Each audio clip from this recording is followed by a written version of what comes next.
എല്ലാവർക്കും ഒരിക്കൽ കൂടി ഹോം ടിപ്സ് ആൻഡ് കുക്കിങ്ങിലേക്ക് സ്വാഗതം. ഇന്ന് നമുക്ക് നല്ല സോഫ്റ്റും ടേസ്റ്റിയുമായിട്ടുള്ള പുട്ടുണ്ടാക്കുന്നത് എങ്ങനെയാണെന്ന് നോക്കാം.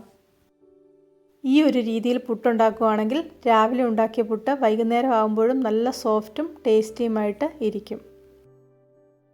ഇനി നമുക്കിതുപോലെ പഞ്ഞി പോലത്തെ പുട്ടുണ്ടാക്കുന്നത് എങ്ങനെയാണെന്ന് നോക്കാം. പുട്ടുണ്ടാക്കാൻ വേണ്ടി ഏത് തരത്തിലുള്ള പൊടിയും എടുക്കാം. അപ്പത്തിൻ്റെയോ പുട്ടിൻ്റെയോ ഏത് പൊടി ഉപയോഗിച്ചും ഇതുപോലെ നമുക്ക് നല്ല പുട്ടുണ്ടാക്കിയെടുക്കാം. എടുത്തിരിക്കുന്ന പൊടി നന്നായിട്ട് പൊടിഞ്ഞതാണ്. ഒരേ അളവിൽ അരിപ്പൊടിയും തേങ്ങാപ്പാലും ഇവിടെ എടുത്തിട്ടുണ്ട്. ഇതിൻ്റെ കറക്റ്റ് അളവ് മനസ്സിലാക്കുന്നതിന് വേണ്ടിയാണ് തേങ്ങാപ്പാലും അരിപ്പൊടിയും ഒരേ അളവിൽ എടുത്തിരിക്കുന്നത്. ഈ തേങ്ങാപ്പാൽ മുഴുവൻ ഉപയോഗിക്കേണ്ട ആവശ്യമില്ല.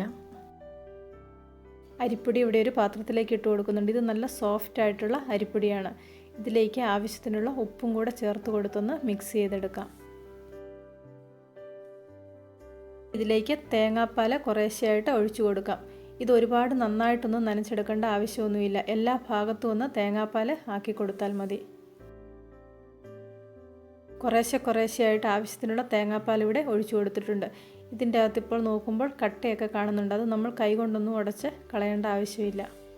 ഇവിടെ അളന്നെടുത്തിരിക്കുന്ന അരിപ്പൊടിയുടെ 1/4 ഭാഗമാണ് തേങ്ങാപ്പാൽ ഇതിലേക്ക് ചേർത്ത് കൊടുത്തിരിക്കുന്നത്. ഓരോ അരിപ്പൊടിയുടെയും വറവിൻ്റെ വ്യത്യാസം അനുസരിച്ച് തേങ്ങാപ്പാൽ കൂടുതലോ കുറച്ചോ ചേർത്ത് കൊടുക്കാം. ചെറിയൊരു അളവിൽ വ്യത്യാസം വരും. ഇനി ഒരു 3 കൈ പുട്ട് നനച്ചത് മിക്സിയുടെ ജാറിലിട്ടൊന്ന് കറക്കിയെടുക്കുന്നുണ്ട്. ഒറ്റ പ്രാവശ്യം ഒന്ന് കറക്കിയെടുത്താൽ മതി, അല്ലെങ്കിൽ ഇത് പൾസ് മോഡിലിട്ടൊന്ന് കറക്കിയാൽ മതി. ഇതുപോലെ മിക്സിയിലൊന്ന് കറക്കിയെടുത്തിട്ടുണ്ടെങ്കിൽ നമുക്ക് നല്ല സോഫ്റ്റ് ആയിട്ടുള്ള പുട്ടുണ്ടാക്കിയെടുക്കാൻ പറ്റും. കൈകൊണ്ട് നനച്ചെടുക്കേണ്ട ആ ഒരു ബുദ്ധിമുട്ടും ഒഴിവാക്കാം.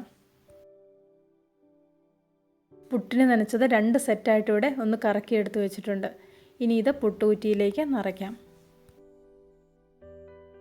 ഇതുപോലെ ഒരൊറ്റ പ്രാവശ്യമായിട്ട് കറക്കിയെടുത്തിട്ടുണ്ടെങ്കിൽ കട്ടയൊന്നുമില്ലാതെ നല്ല സോഫ്റ്റായിട്ട് നമുക്ക് പുട്ട് നനഞ്ഞു കിട്ടും.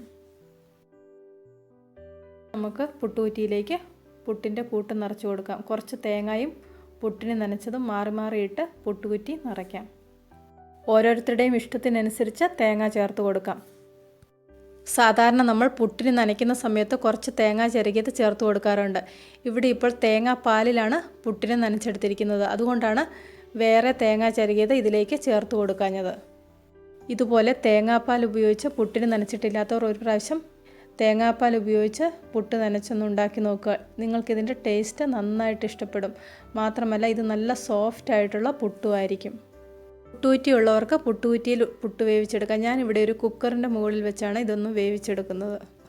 പുട്ട് വേവിക്കാനുള്ള വെള്ളത്തിലേക്ക് 2 ചെറിയുള്ളി ചതച്ചതും കൂടെ ഇവിടെ ചേർത്ത് കൊടുത്തിട്ടുണ്ട്. ഇങ്ങനെ ചേർത്ത് കൊടുത്തിട്ടുണ്ടെങ്കിൽ പുട്ടിന് നല്ലൊരു മണം കിട്ടും. കുക്കറിൽ ആവി വരാൻ തുടങ്ങുമ്പോഴേക്ക് പുട്ട് വേവിക്കാൻ വേണ്ടി വെച്ച് കൊടുക്കാം.